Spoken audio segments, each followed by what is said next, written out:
അങ്ങനെ സമസ്തയുടെ 100-ാം വാർഷികത്തോടനുബന്ധിച്ച് നടക്കുന്ന എക്സ്പോ കാണാൻ ഞങ്ങളും കാസർഗോഡ് കുനിയയിൽ വന്നതാണ്. ഇന്നലെ രാത്രി 10 മണിക്ക് പുറപ്പെട്ട് ഇന്ന് 5:30 ഇവിടെ പള്ളിയിൽ വന്നതാണ്. അപ്പോൾ കുനിയ എന്ന് പറഞ്ഞ സ്ഥലം ഇതാണ്. ഇവിടെ ഈ ഒരു മണ്ണിലാണ് ഈ സംഭവം നടക്കുന്നത്. സ്ത്രീകൾക്ക് വേണ്ടിയിട്ടാണ് ഇപ്പോൾ ഇത് തുറന്നു കൊടുത്തിരിക്കുന്നത്. എക്സ്പോ കാണുന്നത് സ്ത്രീകൾക്ക് വേണ്ടി മാത്രമാണ് ഇപ്പോൾ. ഏതായാലും ഇത് അത്രയും ജനങ്ങളാണ് ഇവിടെ തടിച്ചുകൊണ്ട്. എക്സ്പോ വളരെ ഉഷാറാണെന്നാണ് എല്ലാവരും പറയുന്നത്. അതുകൊണ്ടാണ് എല്ലാവരും ഈ സ്ത്രീകൾക്കുള്ള. പിന്നെ വേറെ സംഗതി, ഇവിടെ ഫോണൊന്നും അലൗഡല്ല, വീഡിയോ എടുക്കാനൊന്നും പറ്റില്ല എന്ന് പറഞ്ഞു. അപ്പോൾ ഏതായാലും അതിൻ്റെ വീഡിയോ എടുക്കാനുള്ള പ്രയാസം ഇതിലുണ്ട്.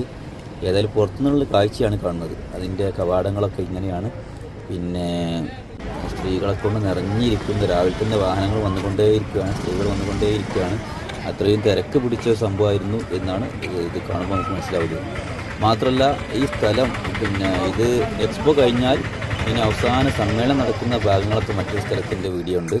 ഈ സ്ഥലമാണ് ഈ സ്ഥലമാണത്.